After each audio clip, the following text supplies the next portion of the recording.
Dear students, welcome back. HTET, यदि आप सोच रहे होंगे कि ये क्या है, जिनको पता नहीं है, H स्टैंड फॉर हरियाणा।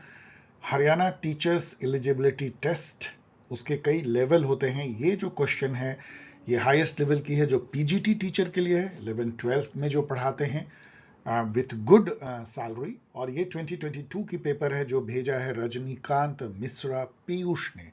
तो थैंक यू रजनीकांत, पीयूष। और ये पेपर मैं क्यों एनालाइज कर रहा हूँ, बहुत तेजी से मैंने किया है, इनफैक्ट कल मुझे मिला है। बिकॉज दो चीजें हैं, एक तो इसमें 60 क्वेश्चन है और ये क्वेश्चन ऐसे हैं जो आपको हेल्प करते हैं बहुत सारे एग्जाम में। आप देखेंगे थोड़े उन्होंने वेग बनाने की कोशिश की है, कहीं कहीं पे वो उटपटांग भी बन गया है, बट कुछ बहुत ज़्यादा फैक्चुअल भी है। लेकिन ये रिप्रेजेंट करता है उस टाइप के क्वेश्चन को जो अभी ट्रेंड में है, UGC NET and SET and assistant professor. So very good 60 question. Let us see, चलिए शुरुआत करते हैं। 2022 HTET PGT पॉलिटिकल साइंस। ये तो आपको जानना आपका अधिकार है, मेरा बताना कर्तव्य है। और यदि आप यूजीसी नेट के दिसंबर साइकिल के लिए इंतजार कर रहे हैं तो आपको पता है कि ये दिसंबर में होना चाहिए था, थोड़ा डिले हुआ है, लेकिन जैसी आशा है, वैसे तो कुछ दिन में ही इसके जो है कैलेंडर आ जाएंगे, आपको पता लग जाएगा। लेकिन इट इज़ एक्सपेक्टेड कि बहुत ज़्यादा डिले नहीं होगा, मे बी कि ये एग्ज़ाम जनवरी में हो। तो आप बहुत ज़्यादा दूर नहीं हैं, केवल आप एक महीने के गैप पे हैं। और यदि आप लास्ट मिनट बूस्ट करना चाहते हैं अपने प्रिपरेशन को और उसको एक ब्यूटीफुल जर्नी में कन्वर्ट करना चाहते हैं, तो जो ऑनगोइंग बैच है नेट जेआरएफ दिसंबर 2024 का, उसको आप ज्वाइन कर सकते हैं। जितने भी, मैं क्यों कहता हूं कि कोई मेंबर कभी भी ज्वाइन कर सकता है, बिकॉज ये इतना ब्यूटीफुल प्लेटफॉर्म है जो ऑनलाइन टेलीग्राम के थ्रू है, क्योंकि इसमें सभी कुछ ऑलरेडी प्रिजर्व है। जैसे ये बैच ऑलरेडी ऑन गोइंग है, लेकिन यदि आप ज्वाइन करते हैं तो आपको सारे मॉक जो है एक साथ मिल जाते हैं टेलीग्राम ग्रुप में, अरेंज थीम वाइज। इसके अलावा जितने लाइव डिस्कशन सेशन है वो रिकॉर्डेड वीडियो भी आप देख सकते हैं, जितने रिसोर्सेज शेयर हुए वो भी देख सकते हैं। तो आप कुछ भी लूज नहीं करते हैं। केवल क्या लूज करते हैं, जो आपने देर से ज्वाइन करने के चलते जो आपको कम टाइम मिलता है, वो बहुत नेचुरल। लेकिन आप ये नहीं है कि जो जिन्होंने पहले ज्वाइन किया उनको ज़्यादा फैसिलिटी मिली और जो बाद में, इसलिए कभी भी आप इसको ज्वाइन कर सकते हैं। और अभी तो बहुत टाइम है, मोर देन 1 मंथ, और आप इसमें तो कुछ भी बदल सकते हैं। तो इसके बारे में यहाँ पे डिटेल दी गई है। यदि आप इसमें ज्वाइन करना चाहते हैं एट नॉमिनल कॉस्ट, तो मेल करें paulsciencehelp@paulsciencehelp.in। प्लीज इस पे ही करें, दूसरे मेल आईडी पे ना करें, और मेल आईडी की स्पेलिंग ठीक से देख लें। अब चलिए हम लोग क्वेश्चन आंसर का दौर करते हैं शुरू। जैसा मैंने कहा है कि इसमें कुछ क्वेश्चन को उन्होंने वेग बनाने की कोशिश की है, उसमें गलतियां होती हैं। बहुत सारे फैक्चुअल उन्होंने जुटाए हैं, जिसका कि कोई ऐसा खास मायने नहीं होता है। बस एक बार आपको यदि याद है तो याद है, और उसका दूसरे एग्जाम में कोई ज़्यादा रोल भी नहीं होता है, लेकिन आपको एक आइडिया मिलता है कि कैसे आप एलिमिनेट कर सकते हैं, कैसे गेस कर सकते हैं। बाकी क्वेश्चन काफ़ी अच्छे भी हैं जो कि आपको दूसरे एग्जाम में भी नॉलेज दे के जाते हैं। तो चलिए शुरुआत करते हैं। एक बात और बोलूंगा, जिसमें मुझे वेग लगेगा उसमें मैं क्वेश्चन मार्क करूंगा। इसका मतलब यह है कि आई एम नॉट श्योर, और आपको जो है रिसर्च करनी चाहिए। फर्स्ट क्वेश्चन 91 से शुरू होता है, 150 तक जाता है, मतलब कि 60 क्वेश्चन है पॉलिटिकल साइंस के। इसके पहले डिफरेंट डोमेन के हैं। डोमेन मीन्स की जो एप्टीट्यूड टेस्ट एंड ऑल वो होंगे। 91 नंबर क्वेश्चन है, identify the incorrect statement about term of the office of president of India. तो ये अच्छा क्वेश्चन है जो आपको जानना चाहिए। फर्स्ट ऑप्शन है, इसमें से एक ही इनकरेक्ट है, इसका मतलब 3 करेक्ट है। The president term of office is 5 years from the date of on which vacancy occurs. No, यही इटसेल्फ रॉन्ग है। ये थोड़ा सा अंदर घुस करके आपको जाना चाहिए कि जो वैकेंसी के डेट से नहीं, जिस दिन वो ऑफिस एज्यूम होते हैं उस दिन से, जब वो ऑफिस में इंटर होते हैं प्रेसिडेंट, वहां से 5 years काउंट की जाती है। तो ये आपको गलत मिल गया। इसका मतलब ये है कि यही सही ऑप्शन है, लेकिन बाकी 3 को पढ़ लीजिए। देखिए क्या है, the president is eligible for री इलेक्शन। इंडिया में कोई ऐसा नहीं है कि वो कितने बार से, अमेरिका में 2 बार है, कई जगह 2 या 3 बार से अधिक नहीं हो सकते हैं, लेकिन यहाँ ऐसा कुछ भी नहीं है, री इलेक्शन हो सकता है। The president may be impeached only for violation of the constitution, that is the only ground on which president can be impeached, मतलब उनको हटाने की प्रोसेस हो सकती है, उसको इम्पीचमेंट कहते हैं। नेक्स्ट है, the president may resign in writing under his hand address to vice president of India. ये कुछ क्वेश्चन है, किसको प्रेसिडेंट रिजाइन करते हैं? वाइस प्रेसिडेंट को, और of course vice president president को रिजाइन करते हैं। ये तीनों स्टेटमेंट सही है। अब नेक्स्ट जो क्वेश्चन है ये एक फैक्चुअल क्वेश्चन है।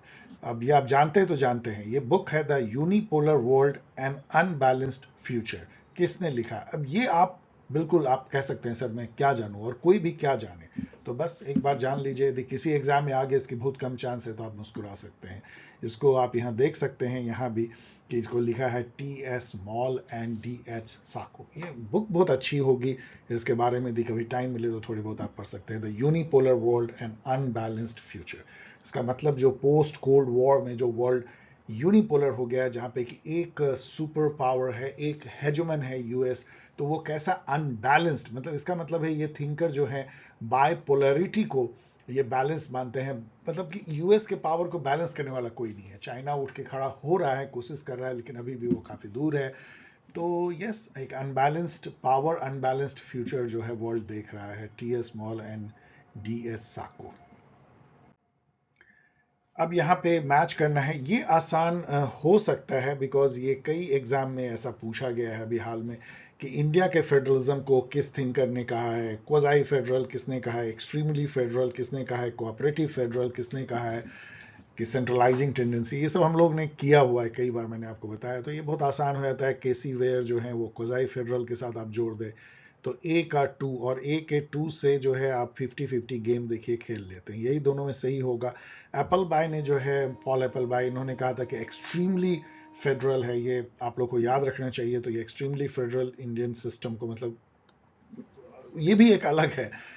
Of course it is not extremely federal, but लेकिन पॉल एप्पल बाय बड़ाई करते हुए कहते हैं यहाँ पे जो एक ऑप्शन में नहीं दिया हुआ है, जो ग्रैनविल ऑस्टिन जो एक महंत हैं जिन्होंने कि Indian constitution corner stone of the nation लिखा है, उन्होंने कहा था कोऑपरेटिव फेडरलिज्म है। तो अच्छी बात उन्होंने कही थी, लेकिन एप्पल बाय तो बिल्कुल झुक जाते हैं कि एक्सट्रीमली फेडरल है, और केसी वेयर कहते हैं कि क्वाज़ाई फेडरल है। जेनिंग्स जो है एकदम अलग कहते हैं, it is federalism with strong centralising tendency, जो कई लोग मानते हैं।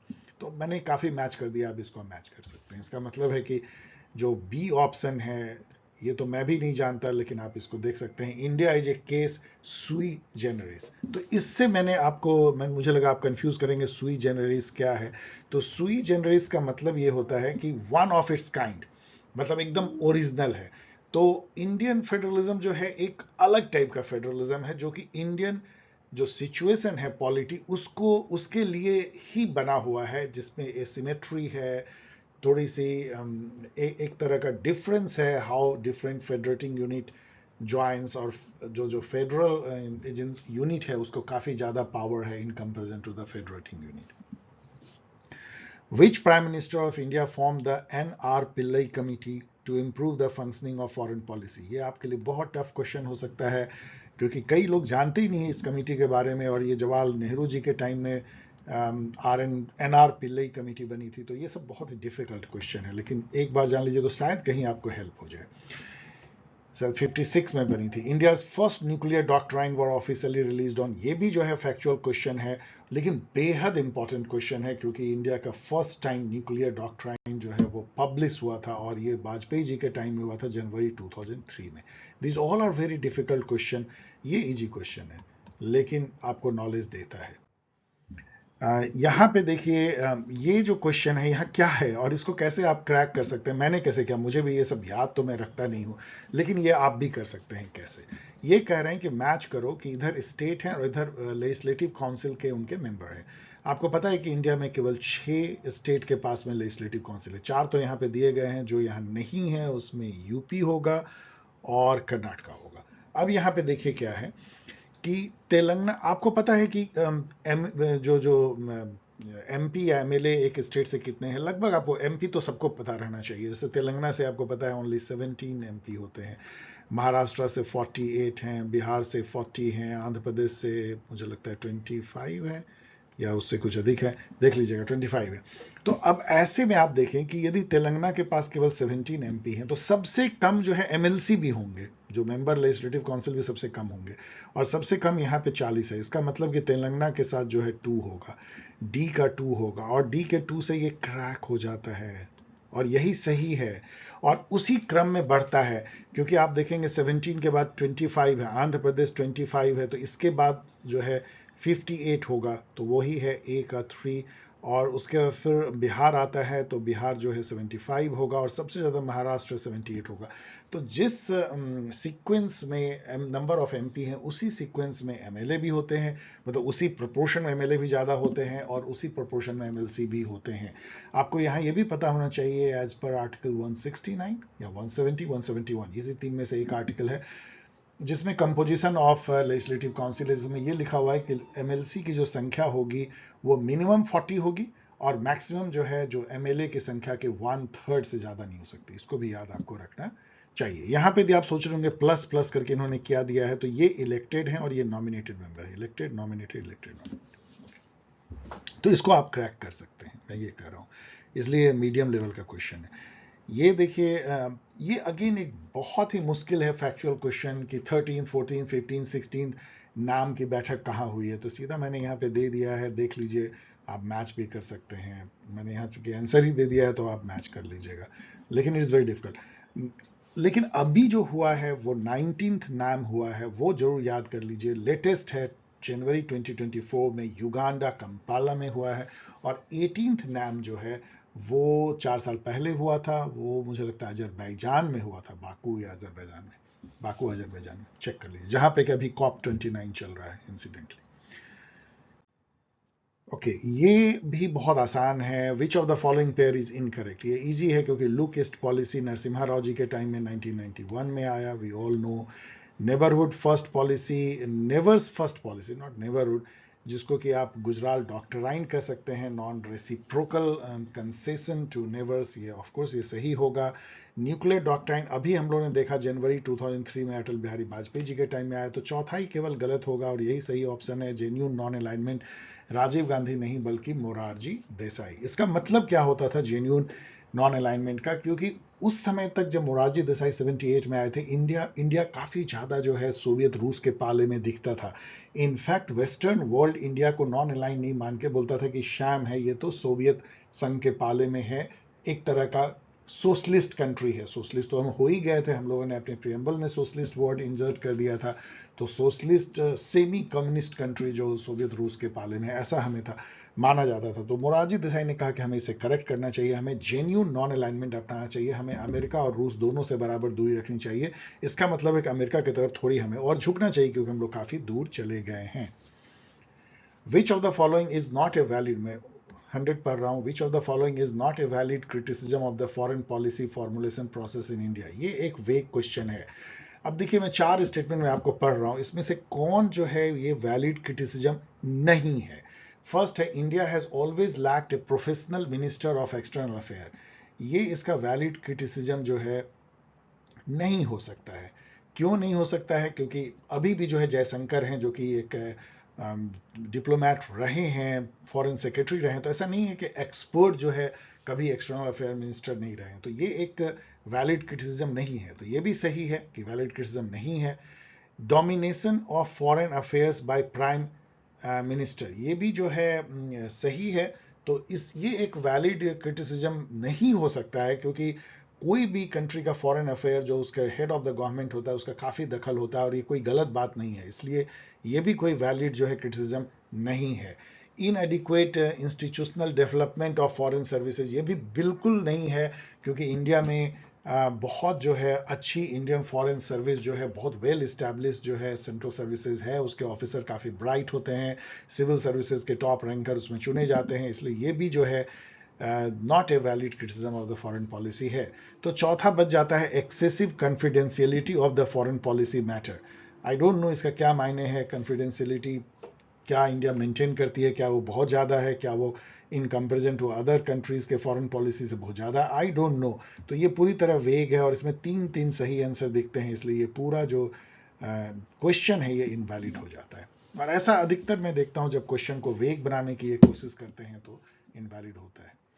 Which of the following provision does not belong to the category of money bill?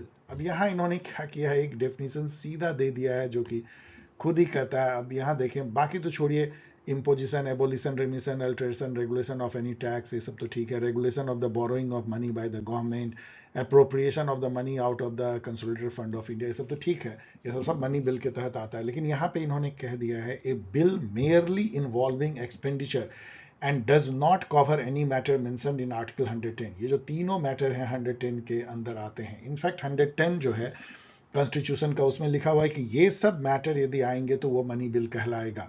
और उसमें ये भी और आगे लिखा गया है कि कोई बिल जो है, आर्टिकल 117 में भी लिखा हुआ है कि कोई बिल केवल फाइनेंशियल मैटर हो, लेकिन यदि जो मैटर 110 आर्टिकल में लिखा हुआ है वो सब उसमें नहीं हो तो मनी बिल नहीं होगा। इसका मतलब ये सीधा तो बाय डेफिनेशन ये मनी बिल नहीं होगा। This is very very easy question, क्योंकि इन्होंने खुद कह दिया है ये बात।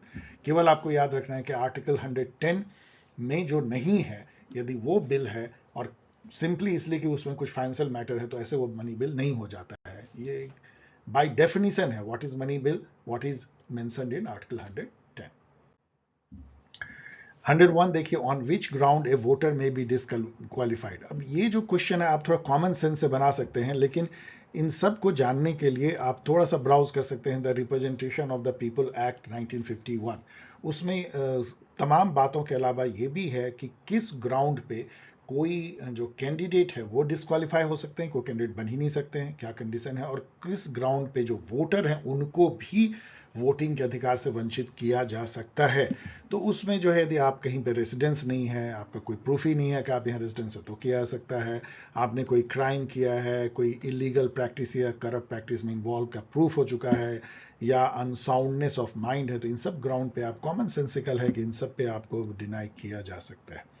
और ऐसा है भी representation of the people act 1951 में।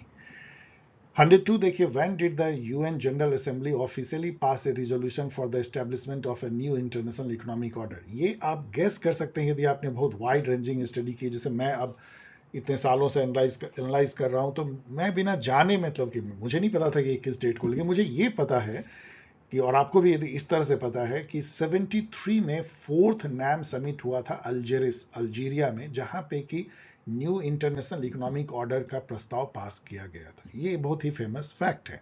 यदि आपको ये पता है तो आपको होगा कि भाई उसके अगले ही साल तो ये यूनाइटेड नेशन इसको पास करेगा जनरल असेंबली में, ऐसा तो होगा नहीं कितने साल बाद करेगा। तो इसलिए 74 will be the most probable answer, और वही सही है, मई 1974। क्या था ये न्यू इंटरनेशनल इकोनॉमिक ऑर्डर, इसका हुआ क्या, ये मैंने कई बार बताया है। इनफैक्ट ये डेवलपिंग वर्ल्ड का एक तरह का रेजिस्टेंस था डेवलप्ड वर्ल्ड के सामने में, कि जो इंटरनेशनल ट्रेड होता है उसमें उनको एक ऐसी व्यवस्था बनाई जाए जिसमें डेवलपिंग कंट्री को थोड़ी राहत मिले, थोड़ी फायदा हो, जो कि बहुत ज़्यादा टिल्टेड है अभी भी और उस समय भी डेवलप्ड कंट्री के तरफ। इनफैक्ट ये पूरी डिपेंडेंसी थ्योरी से ये पूरी बात आई थी, जिसमें ये कहा गया था कि इंटरनेशनल ट्रेड जो है वो अनइक्वल एक्सचेंज को जन्म देता है, क्योंकि डेवलपिंग कंट्री जो है commodity, agricultural product, raw material, mineral, और ये सब प्रोड्यूस करते हैं, वो औने पौने दाम पे डेवलप कंट्री खरीदते हैं। इस तरीके से इंटरनेशनल ट्रेड का सिस्टम बनाया गया है कि वो चीज़ें काफ़ी सस्ती जो है कमोडिटी खरीदते हैं, और उसको अपने यहाँ एंटरप्रेन्योरशिप, कैपिटल और टेक्नोलॉजी से फिनिश गुड और सर्विसेज में कन्वर्ट करके उसको कई गुना दाम पे फिर इसी डेवलपिंग कंट्री को बेच देते हैं। तो कंटिन्यूअस जो है एक ड्रेन ऑफ वेल्थ जो है वो डेवलपिंग से डेवलप कंट्री की तरफ होता है। इसी बेसिस पे ये न्यू इंटरनेशनल इकोनॉमिक ऑर्डर आया था कि इसको चेंज करने की जरूरत है। वैसे कुछ हुआ नहीं, ये टाइम फिक्स हो गया। विच of the following high court do not have a bench? ये क्वेश्चन इनका मेरे अनुसार से शायद सही है या गलत, मुझे लगता है ज़्यादा इसमें वेग है, गलत भी है, क्योंकि देखिए बॉम्बे हाई कोर्ट को तो कई बेंच है। बेंच मतलब क्या होता है, इसे आपको पता होगा, बहुत फेमस है इलाहाबाद हाई कोर्ट का बेंच। इलाहाबाद हाई कोर्ट जो है, मतलब लखनऊ हाई कोर्ट, उसका बेंच इलाहाबाद में है। तो जब कहीं पे कोई एक, जैसे बॉम्बे हाई कोर्ट हो और इसका पुणे में बेंच हो, मतलब जहाँ पे उसका यूजुअल हेडक्वार्टर है उससे हट करके भी जो है हाई कोर्ट की ब्रांच ऑफिस है, कह लीजिए, उसको बेंच कहते हैं। तो बॉम्बे हाई कोर्ट के कई हैं, कलकत्ता का तो कई हैं, कलकत्ता के अंडमान निकोबार में भी है, और राजस्थान के भी हैं, जोधपुर एंड अदर्स में। गुजरात का भी मैंने कई जगह देखा कि सूरत में है, लेकिन बहुत ज़्यादा और देखने में मैं थोड़ा इंटरेस्ट हुआ कि इसमें ज़रूर कोई ना कोई एक तो होगा जिसका बेंच नहीं होगा। तो मुझे लगता है कि शायद गुजरात हाई कोर्ट का अभी तक इस्टेब्लिश हुआ नहीं है ठीक से, इसलिए गुजरात हाई कोर्ट ही एक ऐसा है जिसका केवल अहमदाबाद में और सूरत में नहीं है। इसको लेकिन चेक कर लीजिएगा, मैं आपको क्वेश्चन मार्क कर रहा हूं। Which of the following statement is are correct about the proposal offered by the Cripps Mission in 1942? Cripps mission क्या था? जब वर्ल्ड वॉर 2 शुरू हुआ, इंडिया ने रिफ्यूज कर दिया इंग्लैंड के साथ जाने को, इंडियन आर्मी को उसमें झोंकने की। तो इंग्लैंड को काफ़ी इंडिया की ज़रूरत थी, मतलब इंडिया के आर्मी की, इंडिया के लोगों की, लीडर्स की एक मोरल सपोर्ट के लिए। तो उस समय उन्होंने एक क्रिप्स मिशन भेजा, ये कहते हुए कि आप हमें वॉर में साथ दो, वॉर के बाद आपको हम जो है डोमिनियन स्टेटस दे देंगे, आपका अपना कॉन्स्टिट्यूशन होगा, लेकिन आप रहोगे हमारे अंदर में ही। मतलब आप खुद सेल्फ गवर्निंग एक काइंड ऑफ इंस्टीट्यूशन होगा, लेकिन आप फुल्ली इंडिपेंडेंट नहीं होगे। तो गांधी जी ने जो है क्रिप्स मिशन को ये कहते हुए नकार दिया कि ये जो है एक बैंक जो कि दिवालिया होने वाला है उस पर पोस्ट डेटेड चेक है। मतलब यदि आपको कोई एक चेक दे ये कहते हुए एक बैंक का कि आपको 1 साल बाद ये पैसा मिलेगा, और आपको पता है 1 साल के अंदर वो बैंक दिवालिया हो जाएगा, तो उस चेक का क्या करेंगे? आप डस्टबिन में फेंक देंगे। तो वही गांधी जी ने कहा। तो यहां पे देखिए क्या है, ए है, इसमें से कौन सा करेक्ट है? The constitution of India was to be formed by an elected constituent assembly. ये तो सही था, ये उन्होंने कहा था कि आपका अपना कॉन्स्टिट्यूएंट असेंबली होगा, आप अपना कॉन्स्टिट्यूशन बनाओगे। बी देखिए क्या था, the constitution should give complete independence to India. ऐसा उन्होंने नहीं कहा था, उन्होंने कहा था कि आपको डोमिनियन स्टेटस मिलेगा, मतलब आप सेल्फ गवर्निंग रहोगे लेकिन हमारे ही अंदर में रहोगे। तो बी गलत है, तो बी करेक्ट नहीं हो सकता है, बी करेक्ट नहीं हो सकता है। तो यही दो बचा, 1 और 3। अब सी को देखते हैं। There should be one Indian union comprising all the provinces and princely state. ऐसा उन्होंने नहीं कहा था। इनफैक्ट जब इंडिया को आज़ादी मिली तब भी ये नहीं कहा गया, ये कहा गया कि प्रिंसली स्टेट जो है अपना इंडिपेंडेंट है, वो अपनी इंडिपेंडेंट कंट्री बन सकते हैं, या इंडिया या पाकिस्तान किसी में मिल सकते हैं। तो इसलिए ये भी गलत है। तो ओनली ए इज करेक्ट, इसको भी पढ़ लीजिएगा। Who among the following was not one of the founders of ASEAN? ये मैंने गेस किया और सही गेस था, आपको भी इसे गेस करना चाहिए। आप बिल्कुल नहीं जान सकते हैं कि नारकिजो, रामोस और थैनांट, खोमैन, आदम मलिक, इन सब में कौन थे, ये सब बिल्कुल आप नहीं जान सकते हैं। लेकिन ये आपको जानना चाहिए कि सुकार्नो जो हैं वो नेहरू जी के साथ 1955 में बांडुंग कॉन्फ्रेंस करते हैं, 1961 में Sukarno one of the NAM के फाउंडर बनते हैं, और आपको ये भी जानना चाहिए कि आसियान जो है 1967 में फाउंड हुआ था। तो सुकार्नो इतने लंबे समय तक तो नहीं रह सकते एक्टिव और इतने इम्फेटिक कि वो ये बांडुंग भी करें, नाम भी करें, और फिर जो है आसियान के भी फाउंडर। तो सुकार्नो मोस्ट प्रोबेबली उनका प्रेसिडेंटशिप खत्म हो गया होगा, इसलिए ये नहीं हो सकते, और आपको एक ही तो चुनना है, और ये सही है, सुकार्नो का प्रेसिडेंटशिप खत्म हो गया था। तो इस तरीके से आप गेस कर सकते हैं। बाकी ये लोग कौन हैं इसको आप देख सकते हैं, लाइक आदम मलिक जो है उस समय फॉरेन मिनिस्टर थे इंडोनेशिया के, लाइक दैट आप देख सकते हैं। By which constitutional amendment act voting age was reduced from 21 to 18 year? ये सब बहुत ही बचकाना, बहुत इजी है। सभी लोग जो कॉन्स्टिट्यूशन पढ़ते हैं यूजीसी नेट लेवल का, ये सेट को याद रहता है कि ये 61st अमेंडमेंट है 1989 में, राजीव गांधी जी के टाइम में। उसी तरीके से ये भी जो है सबको याद रहता है कि by which constitutional amendment act the size of council of ministers shall not exceed 15% of the total number of member of the house of people। Lok Sabha के जितने मेंबर हैं उसके 15% से अधिक मिनिस्टर की संख्या नहीं हो सकती है। ये 91st कॉन्स्टिट्यूशनल अमेंडमेंट एक्ट कब आया था? 2003 शायद उस समय, इससे जो है वो फिक्स किया। ये सब बहुत आसान क्वेश्चन है। ये देखिए 108, ये बेहद मुश्किल है ये जानना कि इसमें से कौन सा पेयर इनकरेक्ट है। ये सारे बुक जो हैं कम्युनलिज्म पे हैं, तो इसमें चलिए, मुझे भी पता नहीं था, जब मैंने खोजा तो बहुत इंटरेस्टिंग है। Communalism in modern India, Bipin Chandra. In fact modern India की हिस्ट्री यदि आती है तो बिपिन चंद्रा को आप गेस कर सकते हैं, और यहाँ पे communalism in modern India Mujibur Rahman लिखा हुआ है, तो ये आपको मिल गया। तो इससे आपका जो है काम बन गया। लेकिन ये तो मैं बता रहा हूँ, मैंने देखा है मैंने, इसलिए बता रहे हैं। लेकिन अभी इससे आप सबक ये ले सकते हैं कि आप इन तीनों को याद कर सकते हैं, तो शायद किसी दूसरे एग्जाम में हेल्प हो जाए, खासकर रजनी कोठारी की book communalism in Indian politics. 109 देखिए, विच of the following statement is correct? तो इसमें देखिए फर्स्ट है कि universal declaration of human right UDHR was accepted on December 10, 1948। ये डेट सबको याद रखना चाहिए। बी जो है on December 16, 1968 the international covenant on economic social and cultural right ICESCR and ICCPR and optional protocol were accepted. यहाँ पे आपको याद होना चाहिए कि ये दोनों ICCPR और ISESCR दोनों एक्सेप्ट हुए थे 1966 को। मैंने यहाँ पे दिया भी है, ये दोनों एक ही डेट December 16, 1966 को अडॉप्ट या एक्सेप्ट हुए थे, इसलिए बी गलत हो गया। और लेकिन ये लागू जो है ये 1976 मतलब 10 साल बाद लागू हुआ, तो ये सही है। तो ए और सी इज करेक्ट। तो आपको ये सब डेट थोड़ा याद करना चाहिए। ये क्वेश्चन उतना ना तो अरबिट है ना वेग है, बहुत ही अच्छा इंपॉर्टेंट क्वेश्चन है, याद कर लीजिए।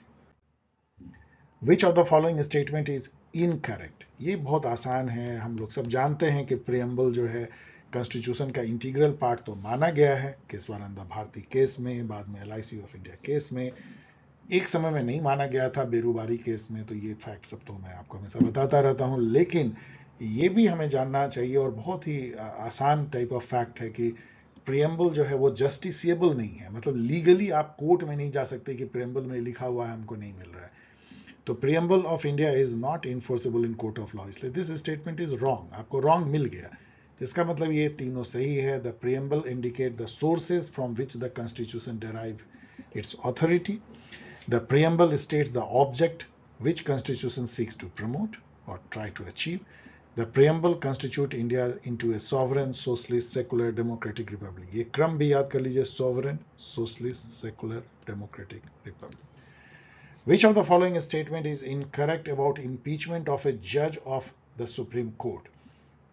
लंबे लंबे स्टेटमेंट हैं, तो चलिए बहुत देर हो जाएगा, मुझे थोड़ी इजाजत दीजिए, आप पढ़ लीजिएगा। ये वाला ये जो है this is wrong. Why it is wrong? इसका जो कंटेंट है वो आधा सही है। इसमें क्या है, a motion address to the president signed by at least 100 member of the Lok Sabha or 50 member of the Raj Sabha is delivered to the Chief Justice of India. ये चीफ जस्टिस को deliver नहीं किया जाता है, ये जो है अपने हाउस के जो चेयरपर्सन होते हैं, जैसे स्पीकर हैं, उनको दिया जाता है। वो प्रेसिडेंट वो वेरीफाई करके कि हाँ मेंबर्स ने ऐसा कहा है, 100 member of Lok Sabha and 50 member of Rajya Sabha, वो वेरीफाई करके प्रेसिडेंट को देते हैं और फिर प्रेसिडेंट जो है वो इंक्वायरी कॉन्स्टिट्यूट करते हैं। इट इज़ नॉट दैट कि सीधा आप चीफ जस्टिस को दे देते हैं। तो आधा इसमें सही है, आधा गलत है, तो ये गलत हो जाता है। इसका मतलब है कि ये तीनों सही है। तो चलिए पढ़ देते हैं। The motion is to be investigated by a committee of 3 members, 2 जजेज होंगे सुप्रीम कोर्ट के और 1 डिस्टिंग्विश जूरीज। तो ये जो है जजेज इंक्वायरी एक्ट के तहत ऐसा ही है, 3 मेंबर कमेटी जो है जज, जिस जज के अगेंस्ट में इम्पीचमेंट मोशन चल रहा है उसकी इन्वेस्टिगेशन करेंगे। फिर उसके बाद वो इन्वेस्टिगेशन एक पर्टिकुलर हाउस में रखा जाएगा, उस पर बहस होगी। वो इनफैक्ट वो हाउस एक तरह से इंक्वायरी करती है, वो हाउस में वो इंक्वायरी रिपोर्ट रखी जाएगी और उस इंक्वायरी रिपोर्ट पे हाउस बहस करके और उस पर वोटिंग करेगा। तो वो वोटिंग जो है स्पेशल मेजोरिटी से होनी चाहिए, मतलब कि जितने मेंबर प्रेजेंट हैं उनके 2/3 से अधिक वोट करने चाहिए और जो टोटल नंबर ऑफ मेंबर हैं उनके 50% से अधिक होना चाहिए। उसको स्पेशल मेजोरिटी कहते हैं। और फिर दूसरा हाउस भी यदि उसको पास कर दे तो ये दोनों हाउस से पास होने के बाद जो है वो जो मोशन है वो प्रेसिडेंट के पास जाएगा और प्रेसिडेंट जैसे ही उसको ऑर्डर करेंगे तो जज उस डेट से हटे हुए माने जाएंगे। आज तक जो है केवल एक बार justice Ramaswami Punjab and Haryana high court के, उन पर जो है इम्पीचमेंट हुआ था, जिसमें कपिल सिब्बल ने उनके तरफ से बहस की थी और उसमें वो बच गए थे। उसमें जो वोटिंग हुई थी वो 2/3 से पास नहीं हो पाई, इसलिए वो एक भी जज आज तक इसका मतलब इम्पीच नहीं हुआ है। Which of the following is not a function of the state finance commission? हम लोग को जानना चाहिए, हमें पता है, आपको भी पता होना चाहिए कि 73rd और 74th कॉन्स्टिट्यूशनल अमेंडमेंट जो पंचायती राज व्यवस्था के लिए और म्यूनिसिपैलिटी के लिए लाई गई थी, जो कॉन्स्टिट्यूशनल मैंडेट, उसमें ये व्यवस्था है स्टेट फाइनेंस कमीशन की, जैसे सेंटर में फाइनेंस कमीशन है। और उसका पर्पस यही है जो इसमें लिखा गया है। इसमें एक केवल नहीं है, to review the financial position of the panchayat, to make recommendation regarding grant in aid to the panchayat, The recommend how allocation of tax proceed would be made among various levels of the panchayat, ये सब है, लेकिन उसका काम ये नहीं है कि recommend the share of GST to the panchayat, कि जीएसटी कितना मिलेगा, ये इस तरह की बात आप कॉमन सेंस से भी सोच सकते हैं कि जीएसटी उस समय में आया भी नहीं था, 2017 में आया और ये 1992 में, तो जीएसटी की बात कहां से आ गई। विच of the following pair is incorrect, इसका मतलब 3 करेक्ट है, और ये भी आसान है क्योंकि केशवानंदा भारती केस जो फेमस जो डॉक्ट्राइन आता है, बेसिक स्ट्रक्चर डॉक्ट्राइन, वो 73 में आया था, तो ये ठीक है। एसआर बोमई केस जो फेडरलिज्म पर एक स्टैम्प था कि आर्टिकल 356 का मिसयूज नहीं होना चाहिए, ये 1994 की केस है। और इंदिरा साहनी केस जो 50% की कैप जो रिजर्वेशन में वो लगाती है, क्रीमी लेयर पॉलिसी बनाती है, 1992 की है, मंडल कमीशन लागू होने के बाद। मैनिका तो एक ही बच जाता है, Maneka Gandhi versus Union of India, और ये 1978 का है। ये मैंने गेस किया था कि इसका ये डेट नहीं है, मैं सही था, लेकिन मुझे एग्जैक्ट डेट नहीं पता था, मैं आपके लिए दे रहा हूं, मैं भी याद कर रहा हूं, 78। ये केस अपने आप में बहुत फेमस है, क्यों?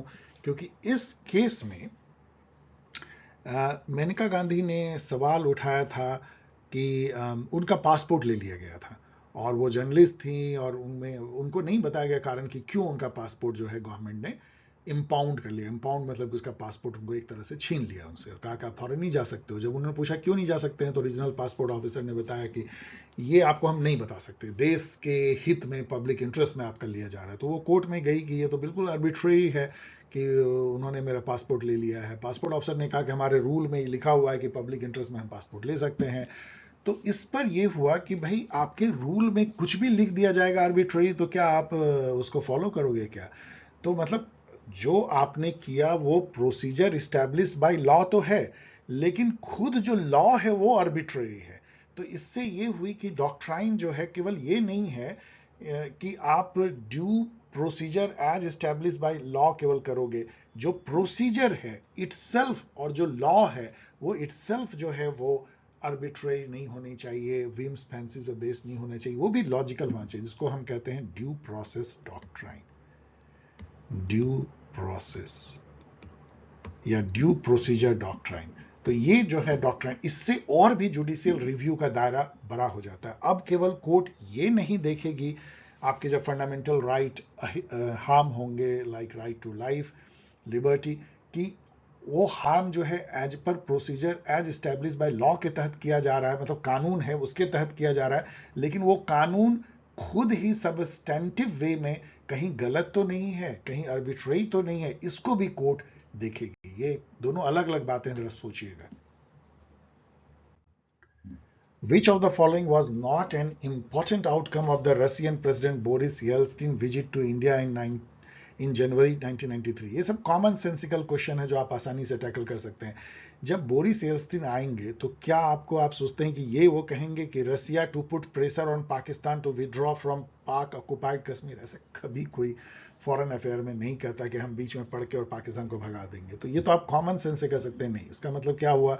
ही gave assurance to provide military spare parts to India, issue of rupee rouble exchange rate resolve, ये तो अभी भी चल रहा है क्योंकि हम ट्रेड रूपी रूबल में करते रहे हैं। Delivery of cryogenic rocket engine promise, cryogenic rocket engine मतलब वो फ्यूल होता है जो 0 डिग्री से भी कम टेम्परेचर पे काम करता है, जो रॉकेट में यूज होता है। उस समय में यूएस ने हमें देना बंद कर दिया था 90, मतलब हम पे एक तरह से सैंक्शन जैसा था क्योंकि हम न्यूक्लियर पावर डेवलप कर रहे थे। तो यूएस, रसिया हमारे रक्षा के लिए आया और उसने क्रायोजेनिक रॉकेट इंजन दिया था।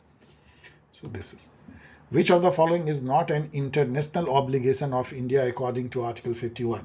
ये क्वेश्चन बहुत अच्छा है क्योंकि आर्टिकल 51 को जरूर आपको गौर से पढ़ना चाहिए, जिसमें कि लिखा हुआ है कि India will promote international peace and security, encourage settlement of international dispute by arbitration, promote maintain just and honourable relation between nation. लेकिन ये नहीं लिखा हुआ है कि promote disarmament and arm control. ये हाईली कंफ्यूजिंग है, डिफिकल्ट क्वेश्चन है, लेकिन ये नहीं है लिखा हुआ।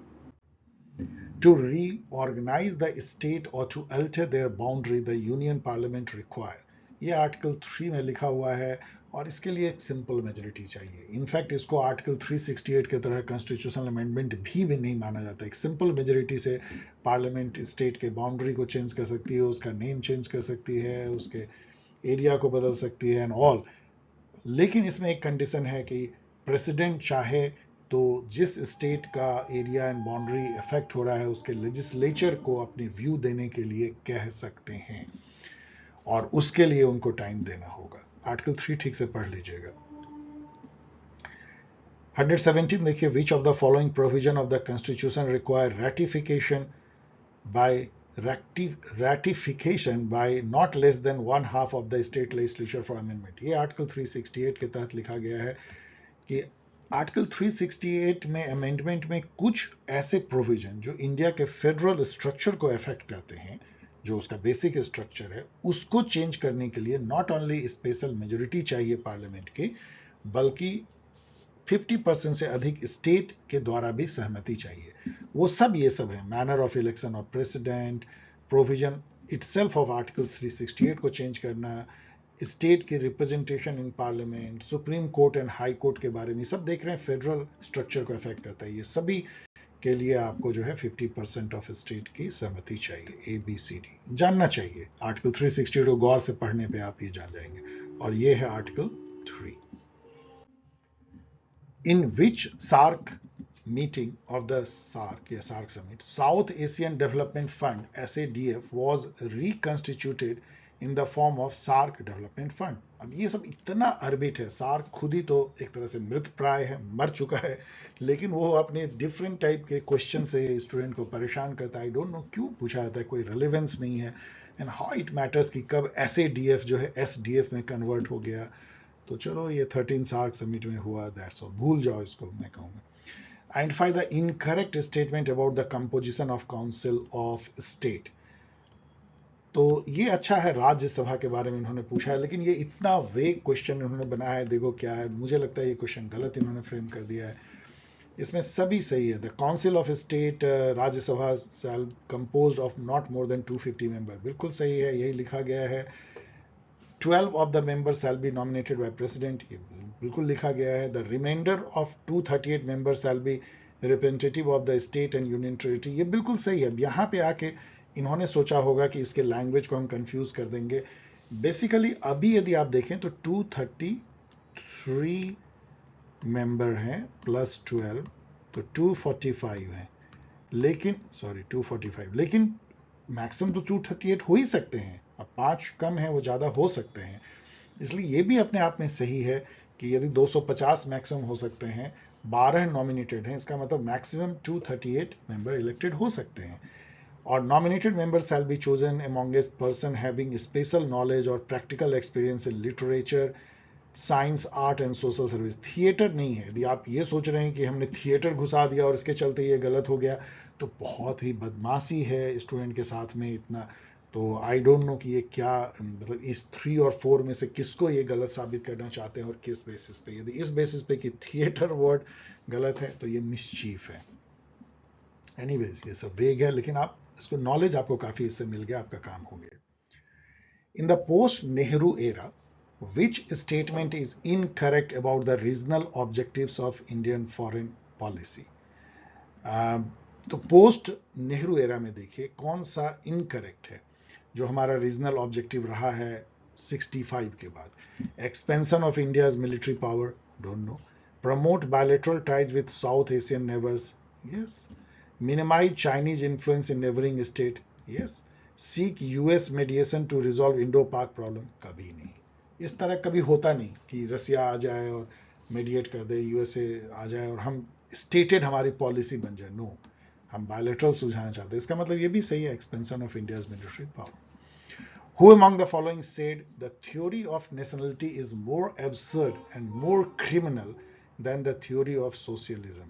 तो ये कोई ऐसा ही कहेगा जो सोशलिज्म को भी हेट करता है और नेशनलिज्म को भी हेट करता है, और ये हैं लॉर्ड एक्सन। आप जानते हैं तो जानते हैं, लॉर्ड एक्सन वही हैं जिन्होंने ये कहा था कि power corrupts and absolute power corrupts absolutely. Okay, so this you know तो नो, मतलब आप जानते हैं तो जानते हैं, अदरवाइज जस्ट फॉरगेट, क्योंकि इस तरह क्वेश्चन रिपीट नहीं होते हैं। 122, which of the following is an invalid criticism of veto system in United Nations? आपको पता है veto system क्या है। It's a violation of the principle of equality, तो आप ये देखें तो ये सब जो है वैलिड क्रिटिसिज्म है, it's violation of principle of equality. क्यों किसी को जो है वीटो मिलना चाहिए, सब बराबर हैं सभी nation. It ignores global opinion कि एक आदमी सब चीज़ को रोक दे, सभी एक तरफ हैं लेकिन एक यदि नेशन नहीं चाहेगा तो वो नहीं होगा। It symbolises autocracy of the permanent member. Yes, permanent member की एक तरह से ऑटोक्रेसी है, मनमानी है। बट ये कोई कह सकता है क्या? It is use by great powers to promote terrorism. तो आपको ये पेपर क्या हेल्प करता है कि आप यदि पेशेंस रखें तो आपको एक उठपटांग स्टेटमेंट मिल जाता है। Which of the following statement is correct? Correct. Secularism is the basic feature of the constitution. Who says no? Preamble में लिखा हुआ है secularism is promised upon the separation of public and private sphere of individual and collective existence. बिल्कुल सही है. In a secular society, the state requires the sanction of religion to legitimize its power. मतलब एकदम बिल्कुल एक तरह का absurd statement. ऐसा कभी होगा? थियोलॉजिकल स्टेटमेंट होता है कि आपको मुल्लाओं और मौलवियों और पंडितों इनका जो है सैंक्शन चाहिए होता है सरकार चलाने के लिए। तो सी कभी नहीं हो सकता है, और सी तो सीधा। तो ये सब आसान क्वेश्चन है। Elimination technique. Identify the incorrect statement. Caste communities are presented as determining electoral outcome. अभी भी यही हो रहा है। हरियाणा देखिए। Caste work as pressure group influencing the governance agenda of the Indian state. आप देखिए महाराष्ट्र में कैसे मराठा आंदोलन हो रहे हैं, यहाँ पे हरियाणा में जाट आंदोलन। Caste activism in India is as per the vision of those who frame the constitution. Again एक बकवास लाइन आपको मिल गया। Caste activism in India is as per the vision of those who frame the constitution. मतलब कि constitution के framer जो है वो कास्टिस्ट थे और उनके विजन में था caste politics. Okay, so this cannot be there. तो caste consideration structure political parties, their leadership and programs, बिल्कुल सही है। अभी आप देखिए कैसे कांग्रेस एंड अलाइड जो है वो कास्ट सेंसस की बात उठा रहे हैं और उसी बेसिस पे पॉलिटिक्स कर रहे हैं।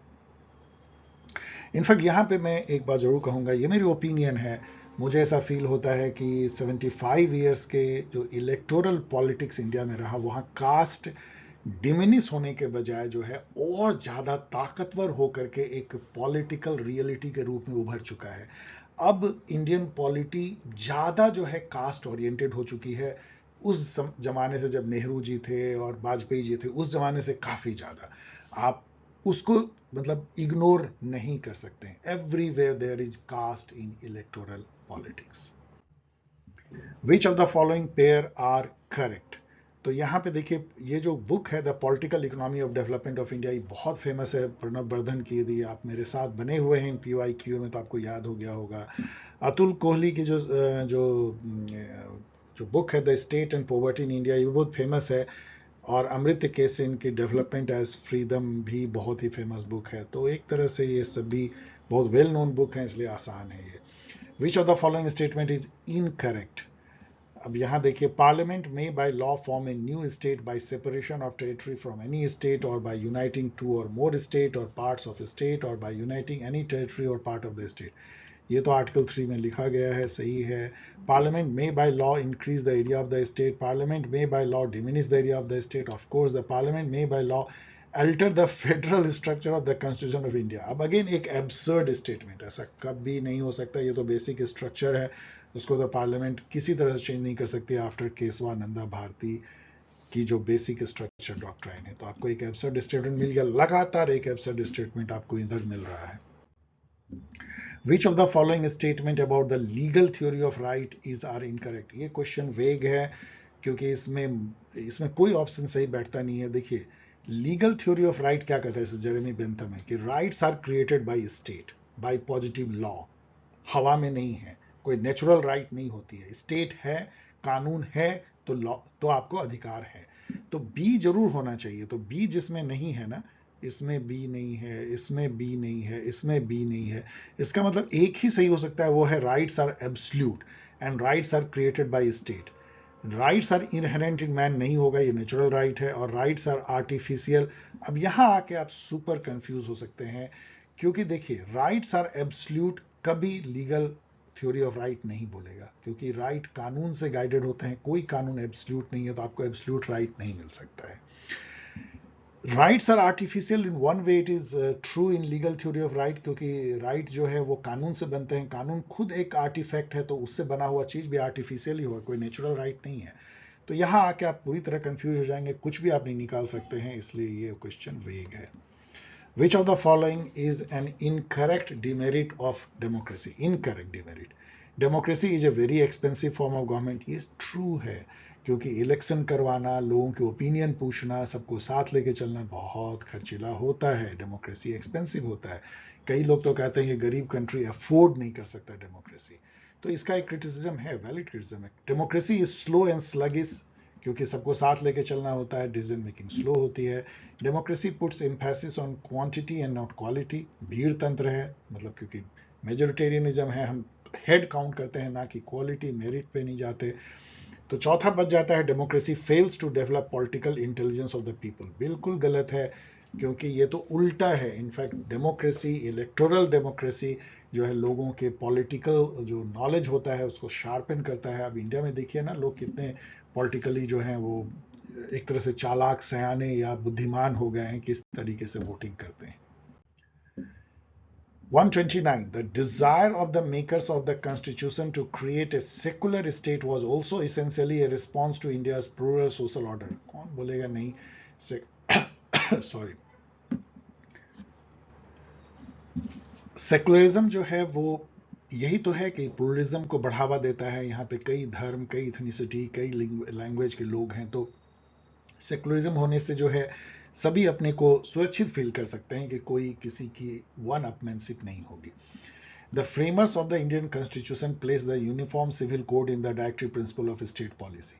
यूनिफॉर्म सिविल कोड खुद जो है सेकुलरिज्म को बढ़ावा देता है। अभी प्रधानमंत्री ने जो लाल किला के प्राचीर से कहा, उन्होंने यही बात कहा कि अभी तक हमारा जो सिविल कोड है वो जो है एक तरह का, आप कहिए कि वो सेकुलर नहीं है, वो एंटी सेकुलर है, क्योंकि वो रिलीजन के बेसिस पे अलग अलग है। जब सेकुलर होगी तो उसका मतलब यूनिफॉर्म सिविल कोड होगा। तो ठीक है, AR. Aristotle's method is scientific and realistic. कौन बोलेगा नहीं? In comparison to Plato, and उस समय में वो काफी empirical था, scientific था, grounded था. Aristotle projects his imagination into the future and portrays the picture of an ideal state. No, ये प्लाटो के बारे में सही है। प्लाटो एक आइडियल स्टेट की थ्योरी देते हैं, एक यूटोपिक, ना कि एरिस्टोटल। तो आर तो गलत है, आर फॉल्स है, ए ट्रू है। Who among the following are the author of industrial democracy? ये आप गेस कर सकते हैं। मैंने गेस किया और वो सही है, क्योंकि सिडनी और जो बेट्राइस वेब हैं, ये सब फैबियन सोशलिज्म के लिए जाने जाते हैं, और फैबियन सोशलिज्म जो है इंडस्ट्रियल डेमोक्रेसी की बात करता है। तो इसके बेसिस पे मैंने गेस किया और वो सही है। In which year membership of UN Security Council was raised from 11 to 15? ये बहुत ही फेमस क्वेश्चन है। 1965 में। मेमोरी से अभी बोल रहा हूँ, आई होप कि it is correct. Who among the following is the author of Debating Globalization? ये तो आप जानते हैं, तो जानते हैं, इट्स वेरी डिफिकल्ट कि आपको ये याद हो। वैसे ये डेविड हेल्ड ने लिखा, कई ऑथर्स ने लिखा है इस टाइप का, लेकिन डेविड हेल्ड सबसे फेमस ग्लोबलाइजेशन पे लिखने वाले भी हैं, और ये बुक भी उन्होंने लिखा है। डिफिकल्ट।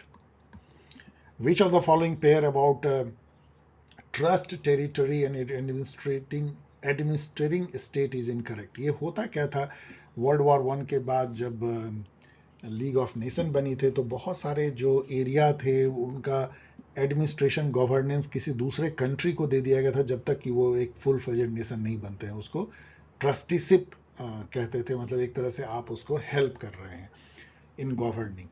तो यहाँ पे आप गेस कर सकते हैं, मैंने गेस किया ऐसे कि तंजानिया जो है वो इंग्लिश टेरिटरी थी, तो तंजानिका जो है फ्रांस तो हो नहीं सकता है, तो इसलिए ये गलत होगा। बाकी Australia, Nauru, Belgium, Rwanda, Urundi and Italy, Somaliland, ये सब सही होगा ही, क्योंकि एक ही इसमें गलत है, otherwise difficult. Which of the following statement explain the relationship between the state and society? State is politically organized society. Very beautiful sentence and correct. Both state and society can legitimately use force. No, only state जो है उसको legitimate use of force करने का अधिकार है, society को नहीं। Society भीड़ तंत्र में, सोसाइटी किसी को फांसी पे चढ़ा दे नहीं कर सकती, स्टेट कर सकती। इसलिए बी गलत है, तो बी गलत है। इसका मतलब ए या ए और सी। Society and state have the same moral purpose. Yes, good life of individual and community, यही तो दोनों का पर्पस है, इसलिए ए एंड सी करेक्ट। आप इसमें कंफ्यूज हो सकते हैं, लेकिन बेटर है कि सी के साथ जाएं। विच of the following is not a characteristic of dictatorship? ये बहुत आसान क्वेश्चन है। यहाँ पे देखिए क्या कहते हैं, the people are given their right by the constitution. तो ऐसा यदि हो कि कॉन्स्टिट्यूशनल स्टेट हो, वहां पे अधिकार सुरक्षित हो, तो फिर क्या डिक्टेटरशिप?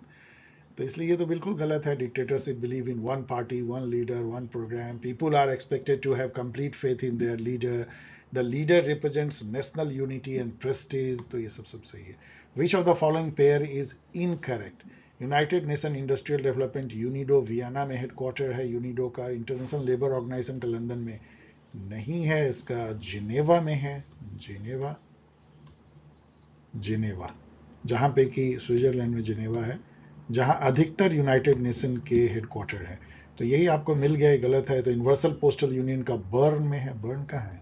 जर्मनी, चेक कर लीजिए। वर्ल्ड मेट्रोलॉजिकल ऑर्गेनाइजेशन की जिनेवा में। विच of the following pair is incorrect? अब यहाँ पे लास्की ने राइट्स के बारे में बहुत कुछ कहा है। उनके 4 स्टेटमेंट दिए गए हैं और आपको कह रहा है इनमें से कौन लास्की ने नहीं कहा है। तो चलिए मैं आपको आंसर बता देता हूं, क्योंकि otherwise it is very difficult. Rights are crystallisation of custom, ये इनका जो है स्टेटमेंट मोस्ट प्रोबेबली ये गलत है। ये तीनों बहुत ही इंपॉर्टेंट हैं, आप इसको पढ़ लीजिए। अब मुझे पढ़ने का मन नहीं कर रहा है, लेकिन चलिए मैं पढ़ देता हूँ, क्योंकि ब्यूटीफुल सेंटेंस है। Listen carefully. Laski, rights are not historic conditions possessed by man in the childhood of the race but since lost. Laski ने कहा है ऐसा। इसका मीनिंग पे चर्चा की जा सकती है, मैंने नहीं एक्सप्लेन कर रहा हूँ। The maintenance of right is much more a question of habit and tradition than of the formality of written enactment. मतलब ये कोई केवल लिखा हुआ शब्द नहीं है। राइट बेसिकली एक तरह का वो एक डिस्पोजिशन है, एक स्टेट का एक कैरेक्टर को बताता है, एक हैबिट है, एंड एक ट्रेडिशन है एक पॉलिटिकल सोसाइटी का। Rights in fact are those condition of social life without which no man can seek in general to be himself at his best. आपके बेस्ट पोटेंशियल को एक्चुअलाइज करने के लिए राइट्स रिक्वायर्ड है। और उन्होंने ये भी कहा था कि state is known by the rights it maintain. मतलब किस तरह के राइट अपने सिटीजन को देता है, उसी से एक स्टेट के का परिचय होता है। All Laski. 139 देखिए, यहाँ पे ये बहुत आसान है। अटलांटिक चार्टर जो है, सब वर्ल्ड वॉर 2 के बाद न्यू दुनिया कैसे बनेगी उसके लिए चर्चा हो रही थी, मीटिंग हो रही थी। तो 41 की है, तो ए का 3, और इससे आप 50-50 गेम खेल लेते हैं। डम्बर्टन ओक। अब यहाँ पे देखिए मैंने जो क्रैक किया सैन फ्रांसिस्को, जहाँ पे कि चार्टर साइन होता है सैन फ्रांसिस्को कॉन्फ्रेंस में, वो जून 1945 को होती है। इससे डी का 2 और आप इसको कर लेते हैं क्रैक। बाकी दो को आप मैच कर सकते हैं, Yalta conference and Dumbarton Oak. Dumbarton Oak conference वो है जिसमें कि एक तरह से कंक्रीटाइज किया गया यूनाइटेड नेशन के आइडिया को। इसलिए पूछा जाता है कि किस कॉन्फ्रेंस से यूनाइटेड नेशन का एक तरीके से आइडिया कंक्रीटाइज होता है, वो डम्बर्टन ओक है। ये जो स्लाइड है इसमें दोनों ही क्वेश्चन बहुत ही अर्बिट हैं। फर्स्ट क्वेश्चन जो है, which of the following pair is not correctly matched, इसमें सेकंड चैम्बर जैसे काउंसिल ऑफ स्टेट है या राज्यसभा है, उसके बारे में 4 थिंकर ने क्या कहा है। It's almost impossible to know कि इसमें कौन सही है कौन गलत है। तो मैं आपको सीधा आंसर बता रहा हूं, जो नेट कहता है।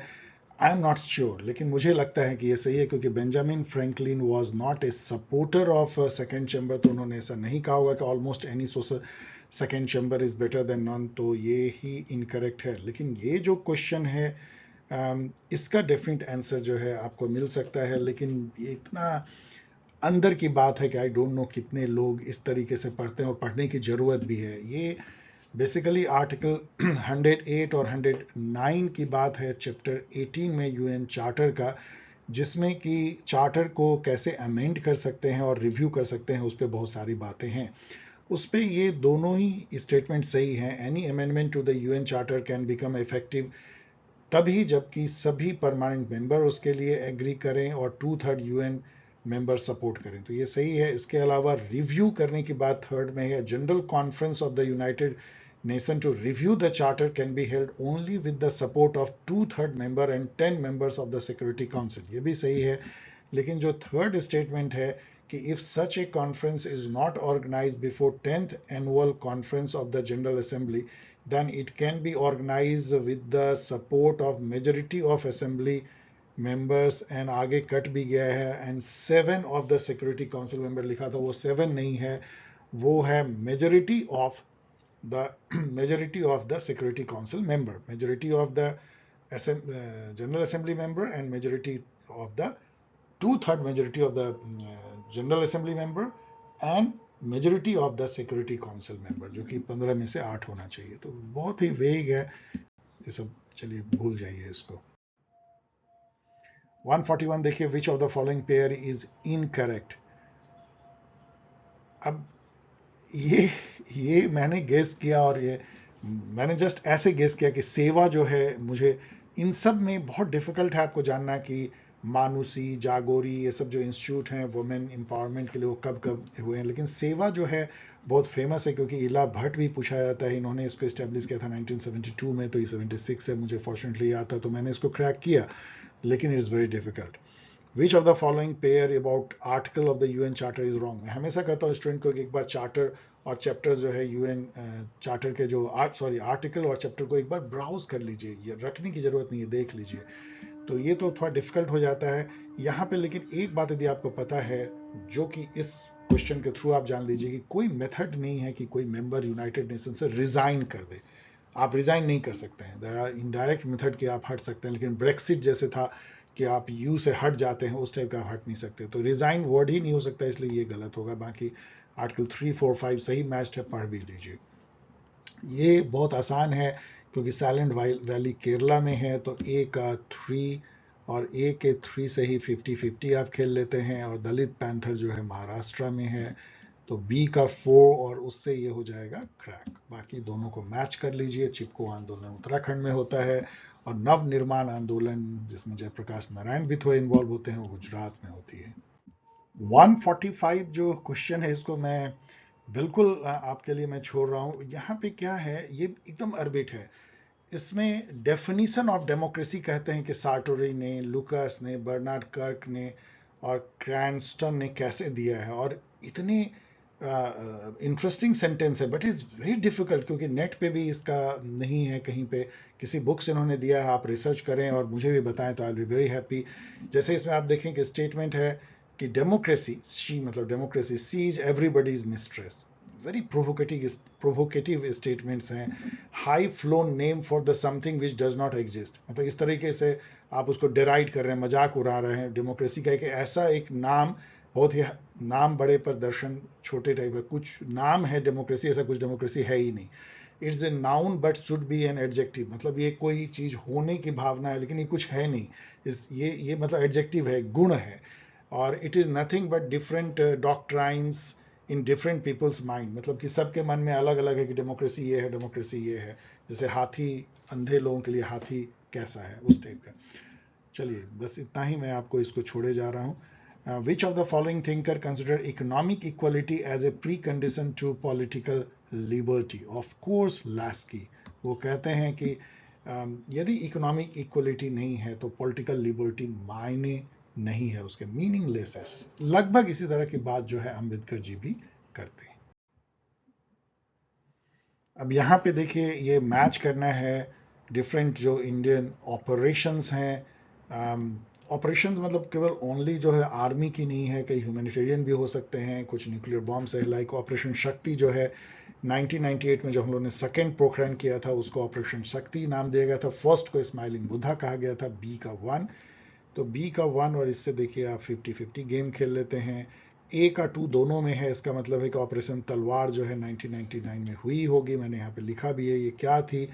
ये जब कारगिल वॉर हुआ था तो इंडियन नेवी भी उसमें सपोर्ट की थी, कूद पड़ी थी, और उसकी जो ऑपरेशन थी कारगिल वॉर में, एक तरह से चोक करने का पाकिस्तान के जो फ्लो है, नेवल फ्लो, तो वो ऑपरेशन तलवार थी। तो सी का देखिए ऑपरेशन मेघदूत जो है, मैंने यहाँ पे दिया हुआ भी है, 84 में लॉन्च की गई थी। एक तरह से एयर लिफ्ट किया गया था आर्मी मैन को सियाचिन ग्लेशियर में, जो एक लंबी लड़ाई, एक तरह कन्फ्लिक्ट चला था सियाचिन ग्लेशियर को लेकर के।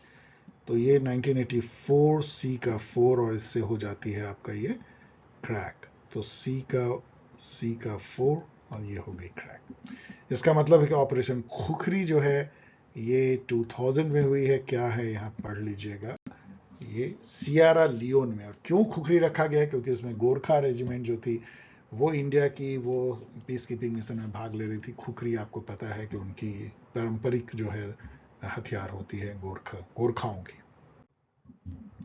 Which of the following statement about the principle of jus soli are correct? Jus soli मतलब सॉइल से लीजिए, जस सोली और जस सैंगुइन। तो जस दोनों लैटिन वर्ड है। जस सोली का मतलब जिस सॉइल पे जन्म हुआ वहां सिटीजनशिप आपको मिल जाएगी। जस सैंगुइन है कि आपके जो पेरेंट जिस कंट्री के हैं ब्लड, उससे जो है आपका सिटीजनशिप होगा। जैसे फॉर एग्जांपल अमेरिका इसको जस सोली को फॉलो करता है। तो अमेरिका में यदि कोई टूरिस्ट गया और वहां पे 1 साल रहा या 6 महीने रहा, वहां बच्चा पैदा हो गया, तो अमेरिका उसको सिटीजनशिप देता है। जबकि इंडिया जो है ऐसा नहीं है। तो इंडिया में कोई टूरिस्ट आया 6 महीना रहे और यहाँ पे यदि कोई बच्चा जन्म ले तो इंडिया बोलेगा आपके पेरेंट जिस कंट्री के वहां आपको मिलेगा। तो अब यहाँ पढ़िए, just solely the place of birth is the guiding consideration in conferring citizenship. ये बिल्कुल सही है, तो ए होना ही चाहिए। बी, तो अब देखो, according to this principle children of a citizen born abroad become aliens. ये बात तो सही है। यदि आप डुअल सिटीजनशिप नहीं देते हैं, जैसे इंडिया, तो यदि नहीं देते हैं तो यदि वहां का सिटीजन हो गया, कोई बच्चा अमेरिका में पैदा हुआ तो इंडिया का नहीं हो सकता, तो एलियन हो जाएगा। और children of alien parent born within the territory of the state become its citizen. ये भी सही है, तो ऑल आर करेक्ट, सही है। Which of the following feature of a presidential system is incorrect? जैसे अमेरिका में प्रेसिडेंशियल सिस्टम है, there is separation of power between 3 branches of government, बिल्कुल सही है। The chief executive can not be easily remove from the office, क्योंकि उसको जनता directly चुनती है, तो उनकी जो कंटिन्यूएंस है वो कोई मेजोरिटी वोट पे या लेजिस्लेचर के कॉन्फिडेंस पे डिपेंड नहीं करता है। The executive power is undivided. It is deposited in a president who is both the head of the state and the head of the government. बिल्कुल सही है। The executive can be dissolved through no confidence motion. ऐसा हो ही नहीं सकता है presidential system में, क्योंकि प्रेसिडेंट को लेजिस्लेचर का कॉन्फिडेंस नहीं चाहिए, पीपल का डायरेक्ट कॉन्फिडेंस उसको है। एजरसन, लास्ट क्वेश्चन है, globalisation provided the stimulus and the site for changing state business relation in India. वही स्टेटमेंट, लेकिन कौन बोलेगा नहीं। Globalisation provided the stimulus, stimulus मतलब एक तरह का आप एनर्जी देते हैं, सिस्टम को आप उथल पुथल करते हैं, स्टिमुलस देते हैं। And the site for changing state business relation in India, ठीक है। Globalisation made foreign capital and Indian capital in foreign market more central to the policy formulation process. सही भी है, ठीक है, वेग है, बट जनरल स्टेटमेंट है, तो आप ए के साथ जाइए। Okay dear student, I hope कि आपको ये बहुत मजा आया होगा इसके क्वेश्चन, क्योंकि कई नॉलेज इसको आप ट्रांसपोर्ट कर सकते हैं, यूज कर सकते हैं दूसरे एग्जाम में। जो क्वेश्चन वेग हैं उसको आप छोड़िए, लेकिन उससे भी आप सबक ले सकते हैं कि वेग क्वेश्चन को कैसे टैकल करें। और सबसे इसमें मजेदार है कि इसमें ए सीरीज ऑफ क्वेश्चन में आपको एब्सर्ड स्टेटमेंट मिल जाता है, जिससे आप एलिमिनेट कर पाते हैं, इसमें गेस भी काफी कर पाते हैं। तो आपको बहुत सारे टेक्निक भी ये पेपर सिखाता है, जो कि बहुत इंपॉर्टेंट है। यहाँ पे डियर स्टूडेंट याद रखिए कि आप ब्रूट नॉलेज से केवल अच्छा कर सकते हैं। यदि एग्जाम को आपको क्रैक करना है, इस तरह के ऑब्जेक्टिव बेस्ड एग्जाम को, किसी भी एंट्रेंस टेस्ट या किसी जॉब ओरिएंटेड, तो आपको आर्ट और स्किल डेवलप करना पड़ेगा, एलिमिनेशन टेक्निक एंड गेसिंग, 50-50 एंड ऑल काइंड ऑफ, जिससे कि आप बिना ठीक से जाने हुए भी जब क्वेश्चन सॉल्व करने लगेंगे तभी आप पेपर को क्रैक करते हैं, याद रखिए। एंड यदि आप ये सब स्किल डेवलप करना चाहते हैं तो बेस्ट वे क्या है कि आप मैचिंग जो है मॉक पेपर को अधिक से अधिक सॉल्व करें, एक ग्रुप में जाने कि और लोग कैसे कर रहे हैं, और इस टेक्निक को डेवलप करें। यदि आप ये करना चाहते हैं तो आप ज्वाइन कर सकते हैं पॉल साइंस हेल्प का online test series and counselling, जो कि अभी चल रहा है नेट JRF दिसंबर के लिए, जो कि एक्सपेक्टेड है कि जनवरी में होगी। यस, मत सोचिए कि बहुत दूर है। यदि आप set assistant professor, SSB, PGT इन सब की भी तैयारी कर रहे हैं, जैसे ये पेपर है, तो आप रजिस्टर कर सकते हैं अपना mail with name, telegram ID, mobile number paulsciencehelp@paulsciencehelp.in। गौर से इसको जो है देखिए, स्पेलिंग गलत मत कीजिएगा। और आप इस तरीके से मुझसे जो है बातें कर सकते हैं, चैट कर सकते हैं, लिख सकते हैं, सवाल पूछ सकते हैं। मैं कोशिश करूंगा आपके बातों के जवाब देने का। मिलते हैं फिर एक पेपर के साथ, तब तक के लिए take care, be safe, bye.